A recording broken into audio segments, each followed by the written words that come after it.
Welcome to the only debate between the candidates for Ward 6 City Council in Fitchburg.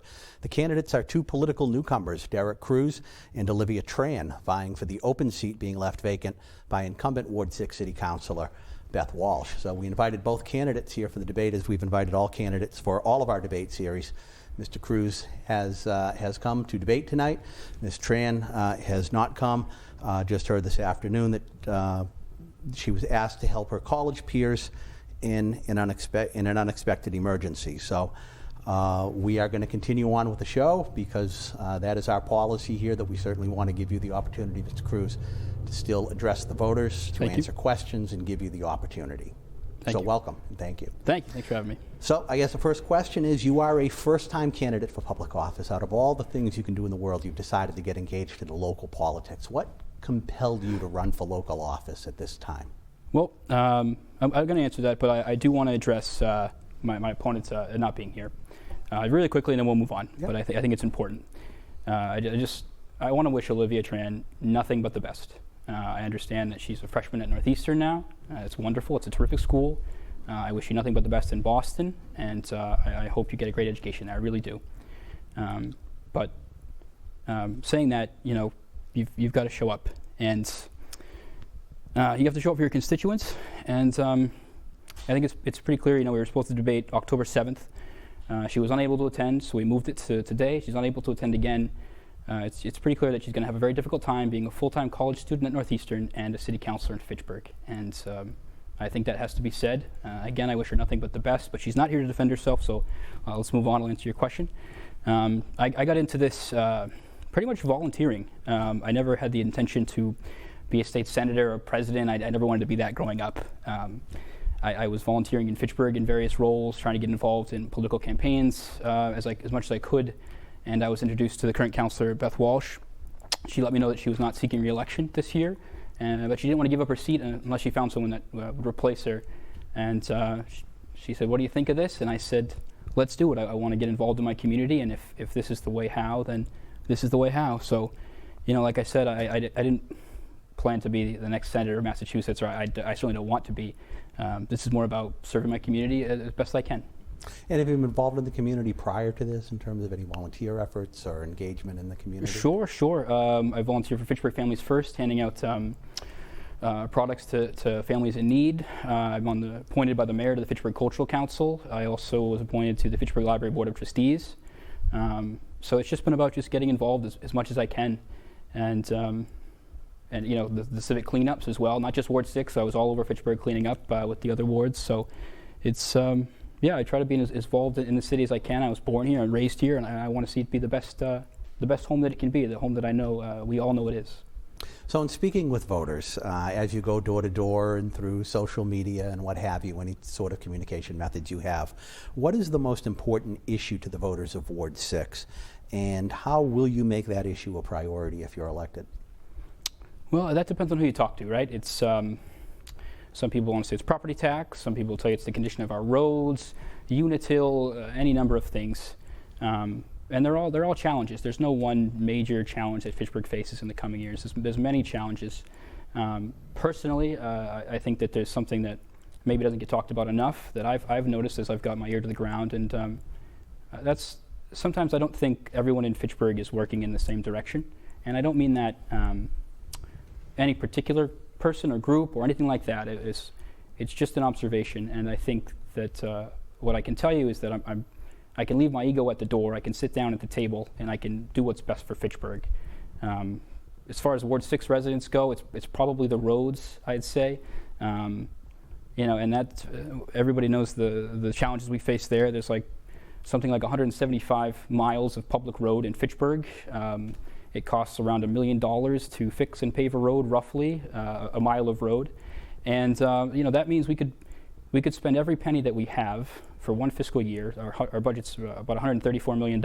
We could spend every cent of that on the roads. We could not pay our teachers. We could not pay our fire department, our police officers, our civil servants. I think some of the residents would like that very much, but we could do that one whole year and still come up $45 million short.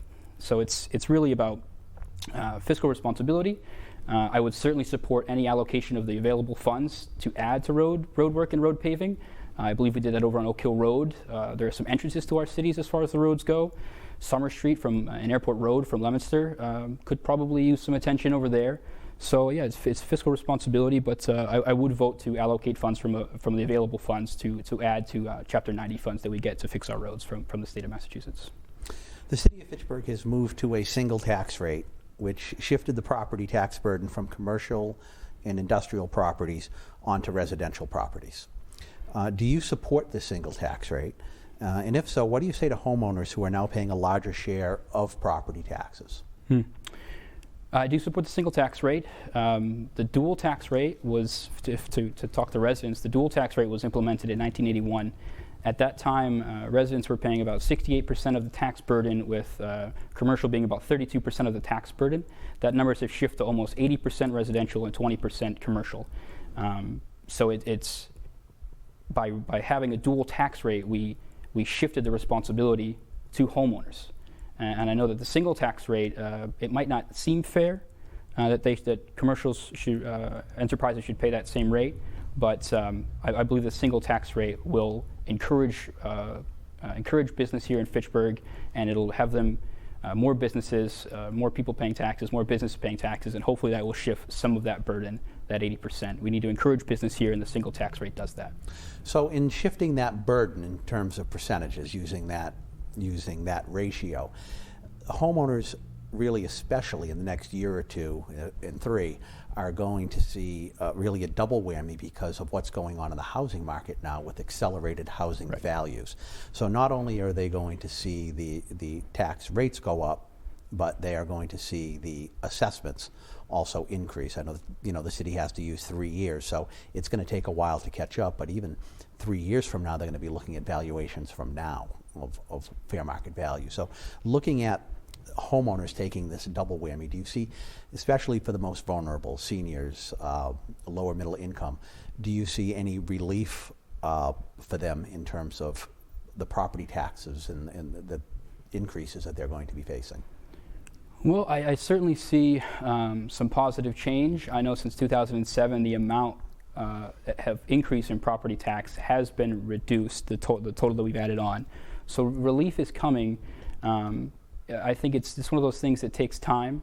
It takes a little stability, and we just implemented the single tax rate in 2020, and I think that patience and I would preach patience, and also that eventually this will help to reduce their taxes because we'll have more businesses paying taxes. They'll have a bigger piece of the pie.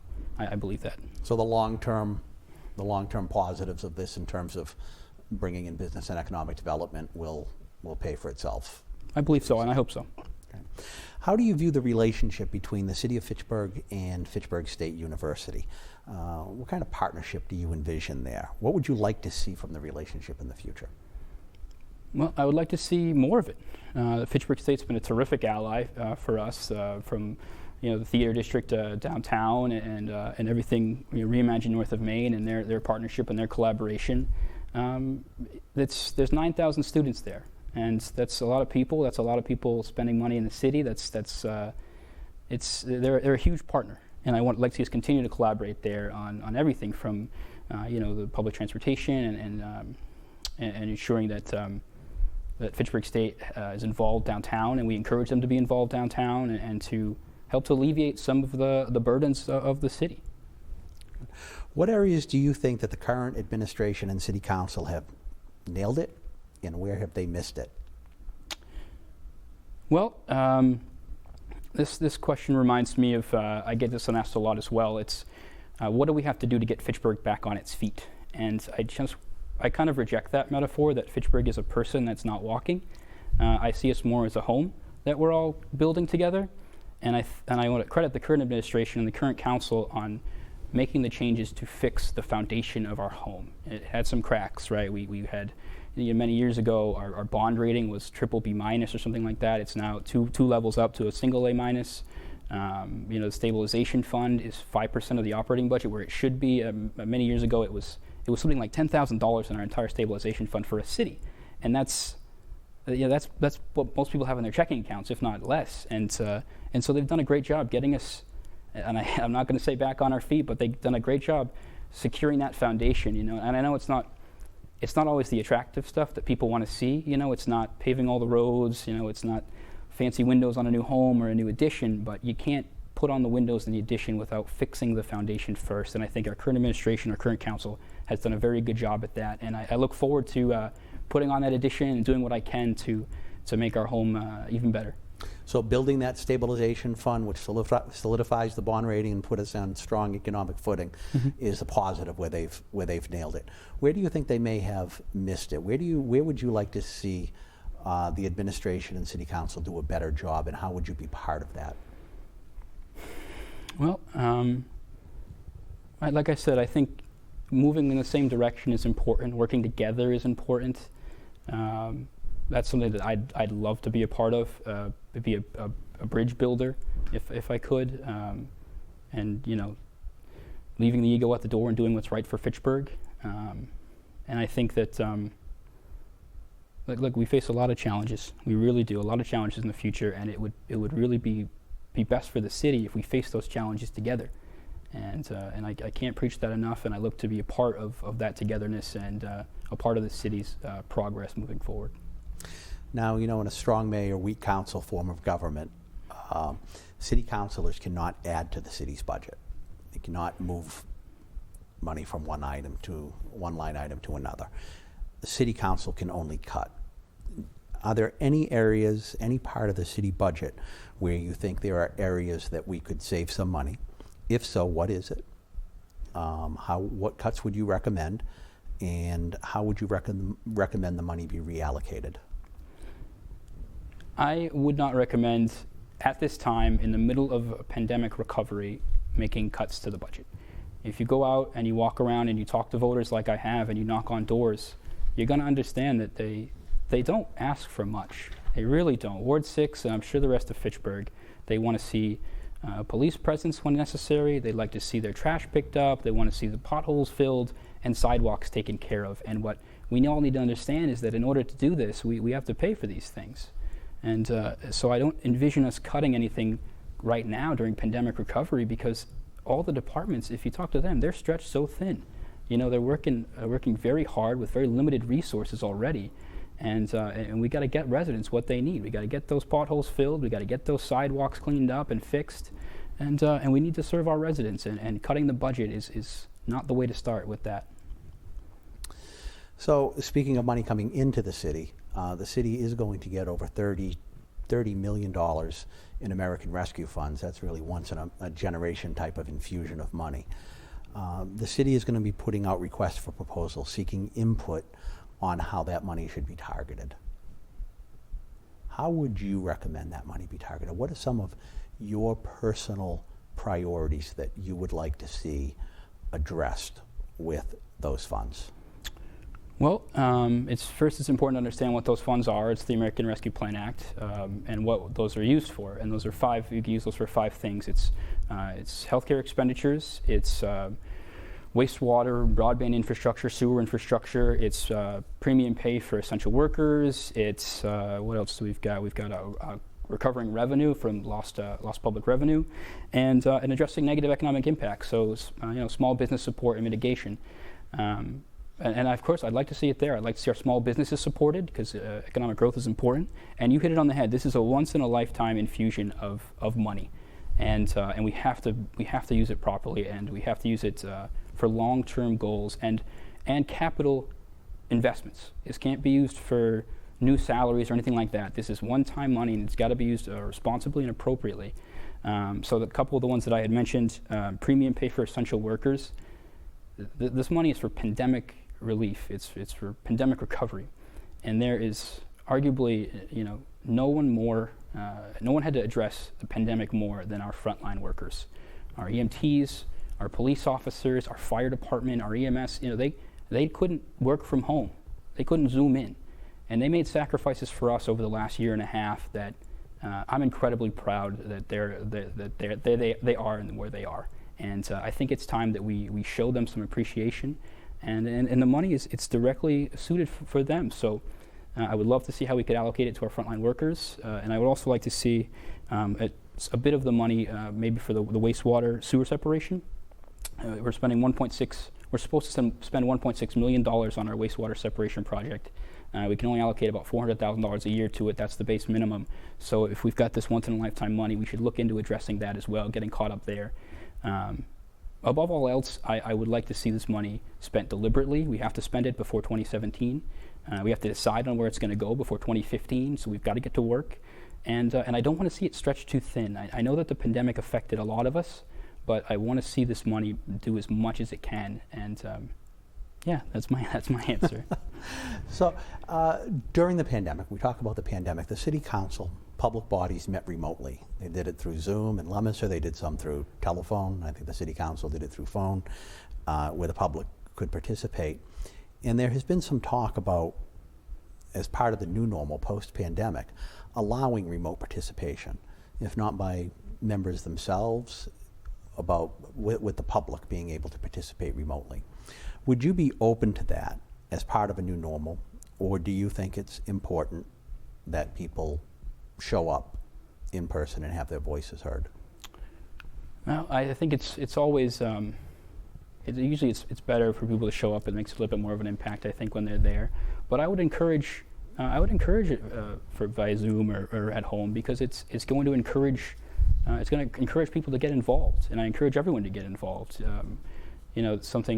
Something that would bring in 5 or 6 people on a topic might bring in 50 new voices if they were able to do it from home. So why not? I'm open to that. I encourage involvement from everywhere across the city. How would you, a city council position is a part-time position, so most city councilors, unless they're retired or independently wealthy or own their own business, really have to juggle family, a full-time job, and being a representative of the people as a city council. How would you find that balance as a city councilor? That's a great question. I am not retired. I am not independently wealthy. What was the other one? A business owner? Work for yourself? I am none of those things. So I would have to juggle a little bit. But it's, I have a pretty stress-free job, and I don't have any kids. So I think I could commit to this pretty fully, and I'm prepared to. I'm eager to, honestly. And I don't see myself having any issue juggling or anything like that. I'm right where I want to be, Kevin. I'm here for the city, and I'm ready to work my butt off for it, and for Ward 6 especially, of course. Do you feel Fitchburg is a safe city? Do you feel safe walking downtown at night after dark? I do feel safe. I do feel safe myself, but I can understand how others might not. But I feel safe. I think we always have work to do, and we always will. But that's about making sure we're keeping our eyes on the data. We're tracking the data, and when we know, we can assess it. We can know where our police are supposed to be. We can know where the problem areas are. And but I certainly feel safe walking around Fitchburg at night. Yeah. Much money and effort has been and will be invested in the revitalization of downtown Fitchburg.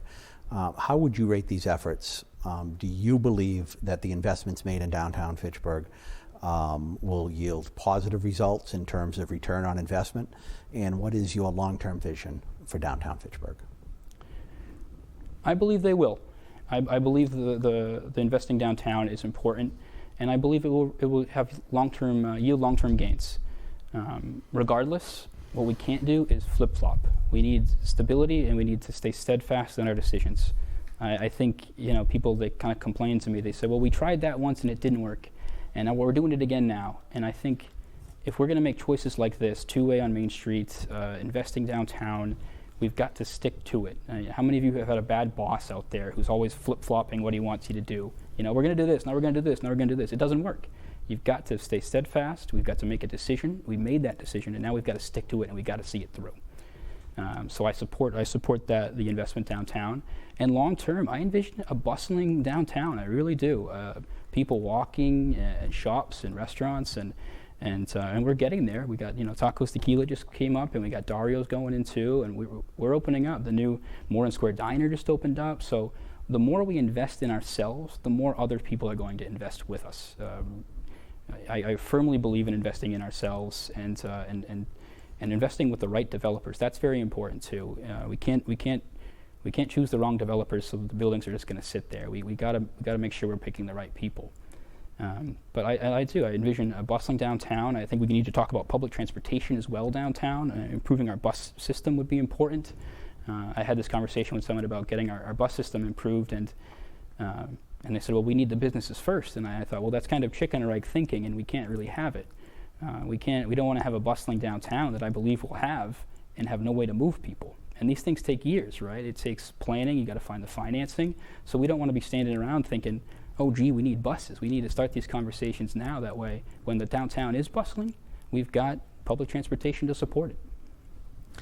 So one of the things that has made headlines and has people's feathers ruffled this week, it seems, in Fitchburg is Unitil going to the Department of Public Utilities and asking for, I believe, what is it, a 37% increase in utility rates for a utility that already has a reputation for being higher than most.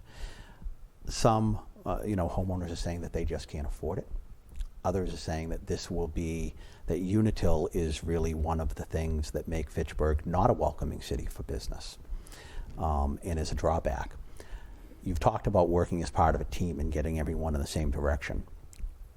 How would you be part of that team? What kind of plan would you have to take on Unitil? Understanding you have very limited capacity as a city council, but you still want to be part of the team. So what will be your input in terms of the direction the city should take when it comes to Unitil? Unitil is tough, and you mentioned it. The power that a city councilor has is limited, and the entire city council itself is very limited in its capacity. What we need to understand about Unitil is they own everything. They own the poles, the lines, they own the infrastructure. I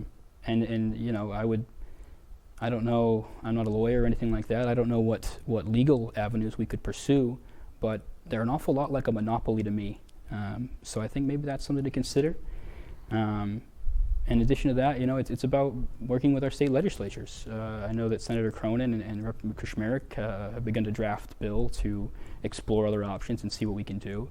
And we got to make our voices heard, not just on the city council, but the entire city of Fitchburg. Make your voices heard. Let them know that we're tired of this, that it's hurting us, and we need to make a change.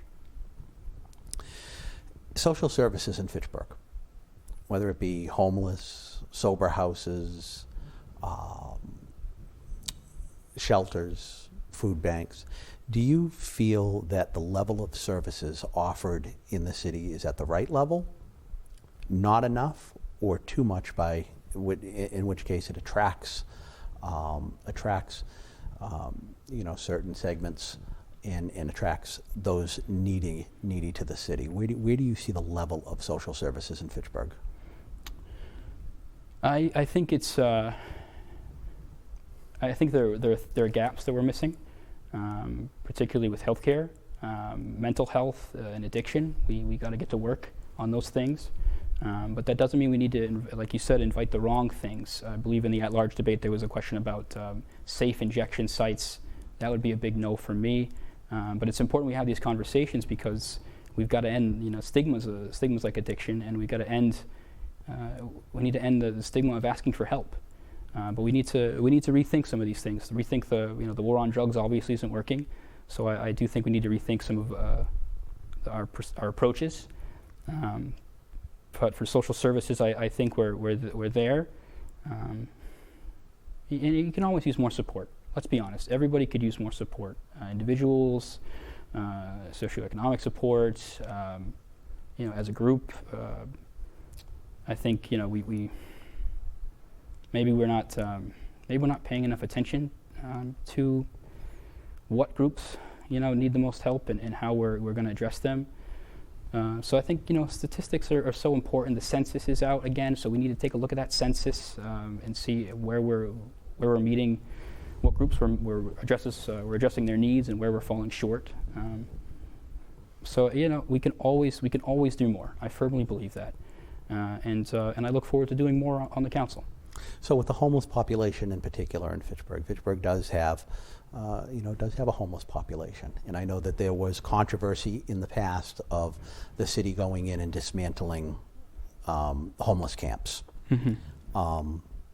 What is your position on that? What should we be doing to address the homelessness issue in the city of Fitchburg? everyone deserves a home. That's a right. And I think that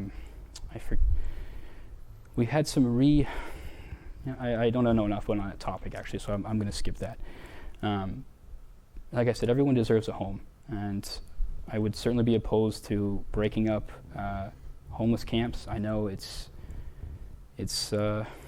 could be an eyesore, but we have to remember that these are human beings, and they need help, and we're in a position to provide that help, and we should look to do so any way we can. And that's, we're picking the right state-funded grants and all that stuff, and I know that we've made headway with some of our work in this department, but we could be better. In the last few minutes here, Mr. Cruz, I'm just going to have you address the voters directly with a closing statement. The election is in less than 2 weeks, so I'd like you to address the voters and tell them why why you believe you are the best candidate to represent them on the City Council for Ward 6. Well, I think to the voters in Ward 6, I think the fact that I'm not here looking to be the next senator or president of the United States should matter. It matters to me. I never sought this out. I never saw really myself in politics. I just saw myself getting involved in the community. I can't promise to fix every pothole. I can't promise to lower your taxes. I'm going to work hard to do so. I promise that. I'm going to work my butt off. And what I can promise you is that I wake up every morning thinking about this. When I'm driving my car to work, when I'm eating dinner, when I'm going to bed, I'm thinking about how I am going to serve Ward 6 and this community, how I'm going to serve my home. I wake up every morning and I wonder how I'm going to make our little corner of the world, Fitchburg, a better place. And I can't do it without your vote. So, my name is Derek Cruz. I'm the common sense, common ground candidate for Ward 6 City Council, and I hope I can count on your vote November 2nd. Thank you. Thank you. The election is November 2nd. There are several ways you can vote. You can go vote in person on November 2nd, or you can request a mail-in ballot. They are downloadable applications on the city's website, and I believe most candidates' pages out there have the downloadable application also. I believe Ward 6 votes at the St. Bernard's Activity Center still? That's correct, St. Bernard's Activity Center. St. Bernard's Activity Center for Ward 6. So that concludes the City Council debates for the City of Fitchburg. We have two contested races in the City of Fitchburg. The City Council, the Councilor at Large race. We have 8 candidates vying for 5 positions. We had all 8 candidates show up to debate at the Legislative Building at Fitchburg City Hall. That debate is available at FATV.org. You can watch that if you have not already caught it. And again, if you tuned in late in this debate and you want to watch the entire debate, it will also be available. And we also have the mayor's debate. We haven't had it yet. We're having it in about a half hour. But by the time you watch this, that may be available also online. So that concludes this debate. Thank you for watching. Bye-bye. Thanks, Kevin.